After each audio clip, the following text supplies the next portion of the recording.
بسم الله الرحمن الرحيم، والصلاة والسلام على أشرف المرسلين سيدنا محمد صلى الله عليه وسلم وعلى آله وصحبه أجمعين. النهارده هنتكلم في فيديو جديد على قناة وديني. الفيديو بيقول إزاي أروح مول مصر. إزاي أروح مول مصر؟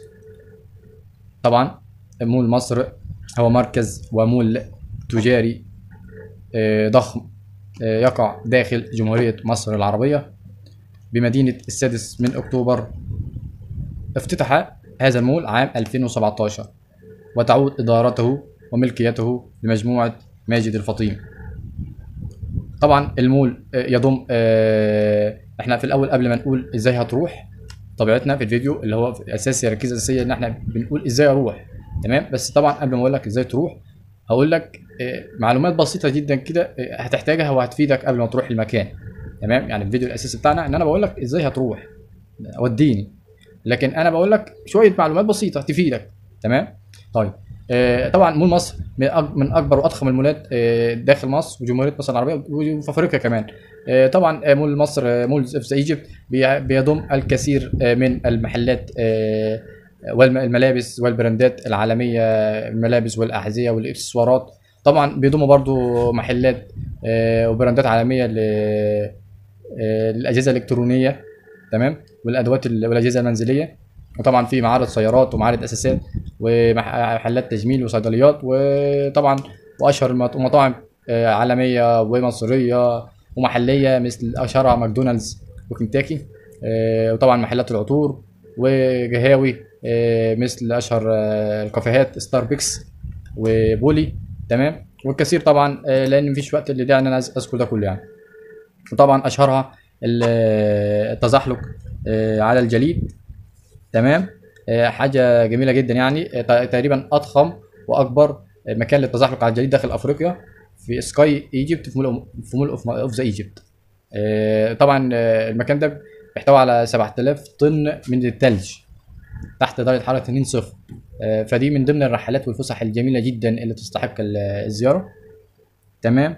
وطبعا في مدينه الالعاب الترفيهيه، مدينه كبيره ضخمه لجميع الالعاب الالكترونيه والالعاب للاطفال والالعاب الكبيره والالعاب اللي تحتاج فكر وعقل. طبعا المول به اكبر عدد من صالات السينما، يعني تقريبا في 21 صاله سينما مختلفه بتختلف في الاسعار وفي الاماكن. يعني في سينما من ضمن السينمات بها طاوله ترابيزه يقدم فيها وجبه غذاء، تمام، وانت بتسمع الفيلم. وفي سينما للاطفال، للافلام الانمي وللاطفال.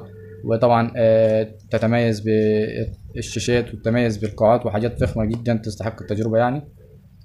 دي ابسط المعلومات عن مول مصر. داخل مول مصر في حاجات تانية طبعا كتيره جدا، يعني لو كتبت على جوجل او لو انت عايز تعرف بالتفصيل ايه اللي جواه المحلات البراندات، يعني اكتب بس على جوجل كده مول مصر هتجد اللي انت عاوزه يعني. ده كان نبذه بسيطه عن مداخل مول مصر. احنا بقى مهمتنا الاساسيه اقول لك ازاي تروح مول مصر. طبعا زي ما احنا عارفين دايما في حاجه اسمها نقطه بدايه. نقطه البدايه دي اللي هي مكان مشهور، اي حد بيوصل ليها بتطلع من مكانك تركب للمكان ده موقف مثلا، وبتركب من الموقف ده للمكان اللي انت عايز تروح. يعني مثلا احنا دلوقتي نقطه البدايه بتاعتنا عندنا كذا موقف. عندنا طبعا المترو هيبقى بعيد قوي بالنسبه للمول حاليا يعني.